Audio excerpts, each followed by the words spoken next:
Welcome back, everyone. Let's solve LeetCode 3173, bitwise OR of adjacent elements. Given an array nums of length n, return an array answer of length n minus 1 such that answer of I is equal to nums of I, bitwise OR. And this is called the pipe character on your keyboard, okay?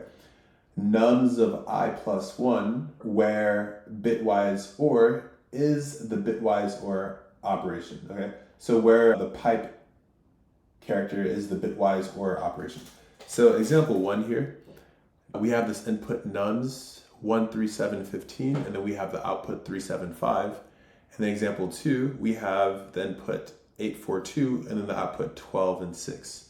Okay, example 3, we have 5, 4, 9, 11, and then the output 5, 13, 11. The constraints don't look too crazy, so we can go to the drawing board so we can understand what even is the bitwise OR operator. So it's quite simple. All it is you take the binary representation of two numbers, let's say, so number 5 and number 4. Here's their binary representation. These individual guys here are called bits, okay? So a bit can either be a 0 or a 1, and a sequence of those two combined makes a binary number, okay? What you do is you take each bit and you compare them. If there's a 1, then it overrides the other bit and it becomes a 1, okay? So for example, 0 and 0 will give us 0, 1 and 1. They're both 1s, so it doesn't matter, we get a 1. 0 and 0 will give us a 0. 1 and 0 will give us a 1. So this binary number is 5, right? It's 5, okay? So let's go ahead and let me draw the code up so you have a better understanding of the approach here. All right, so let's get the function signature. Define, I'll call it bitwise, so I'll call it bitwise OR, and it takes in a nums array, and the result is we want a nums array as well, right? So what was the purpose of doing the bitwise OR between each number? Because whatever the result is between these numbers, we just add it to an array, right? So this will give us 5. Bitwise OR between 4 and 9, so let's see, 0 and 1 gives us a 1, 1 and 0 gives us a 1, 0 and 0 gives us a 0, 0 and 1 gives us a 1. This as a number is 13, right? And that's it right there. And then over here, we know that it will give us 11, right? Because this will be 1, 0, 1, 1. All right. So before I write the solution, we're not going to be modifying the given input, okay? We're going to be creating a new output array, and we'll be appending onto that, okay? So then some of you might ask me, why don't we just do it in place, right? Why are we using this extra memory, okay? The reason is it's not really good practice to modify the given input. So in this case, overriding it in place, because we could have done this in place, right? We could have done bitwise OR between these two, and then this becomes, bitwise OR between these two, and we would override it in place. So this stays a 5, and then 4 and 9, we would override it in place, and then 9 and 11, we could have done that. But the reason why I don't want to do that is, imagine if your professor gave you the rubric for the class, maybe a rubric for an assignment, and what you did was you just wrote all over it, right, on his rubric. That wouldn't be good. We need to make our own copy of the rubric so we can write on it. Maybe it's an answer key, whatever you want to call it, answer key or rubric. I think you get my point. We're gonna do it cleanly by returning a new output instead of modifying this in place and returning it. Okay, with that being said, let me go ahead and actually write the algorithm. So we have n is equal to the len of nums. So for I in range n minus 1, right? Because we're always going to be peaking at the I plus 1 index, okay? So we'll say output append nums of I bitwise or nums of I plus 1, right? Nums of I plus 1. Okay, and that will do it for us. All we have to do is return the output. Okay, let's go ahead and do a dry run so I can confirm this works.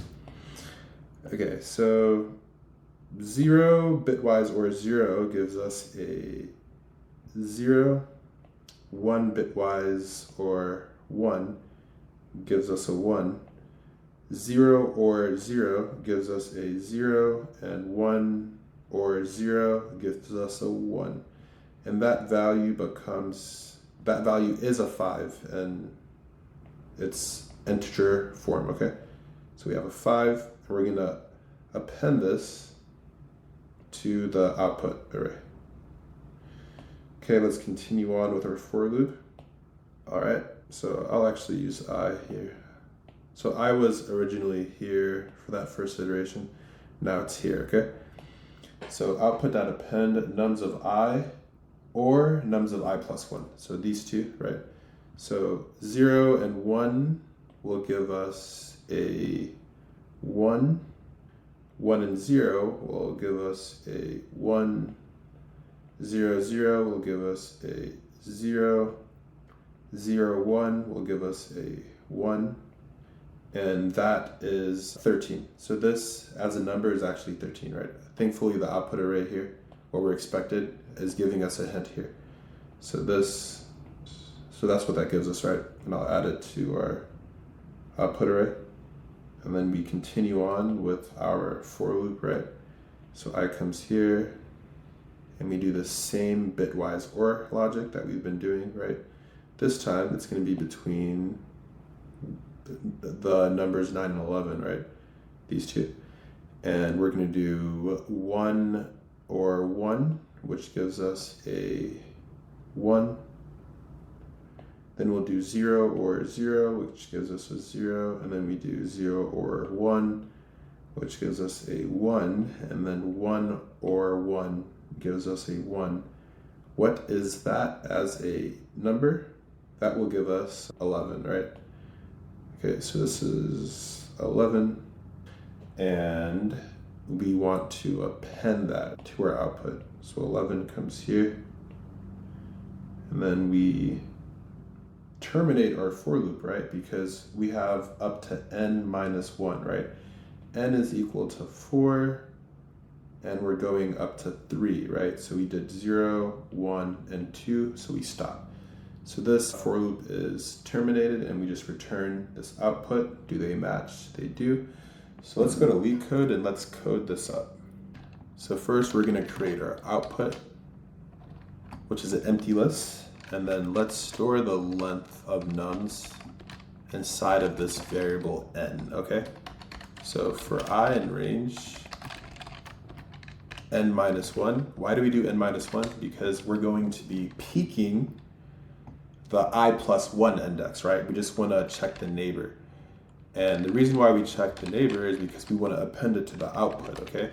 Because after we want to append nums of I bitwise or, right? So we're going to use the pipe character on the keyboard. So nums of I bitwise or the neighbor, right? Nums of I plus 1, okay? And at the very end, all we have to simply do is just return the output. Okay, let's test this out. Passes the initial test cases, we submit it. We have a working solution, that's great. Let's go to the drawing board though, so we can really understand the time and the space, because don't psych yourself out, right? The time is still big O of n. Why is it big O of n? Because this for loop, right? For each I, up to I minus 1, right? And where this I is iterating through the size of the given input, which we're representing as n, right? So it's big O of n for the time, and then the space is depending on your interviewer, right? So if they don't count the output array as memory, you can say O of 1. So they're not counting the output array. They're saying, no, it's not auxiliary space, right? Okay, and then if they do count it, if they do count the output array, then you would just say it's big O of n, right? Because this output array will just essentially be the same size as the nums minus 1, okay? So that's still O of n. Okay, so as always, whatever platform you're on, like, comment, subscribe, follow, and I'll catch you in the next one.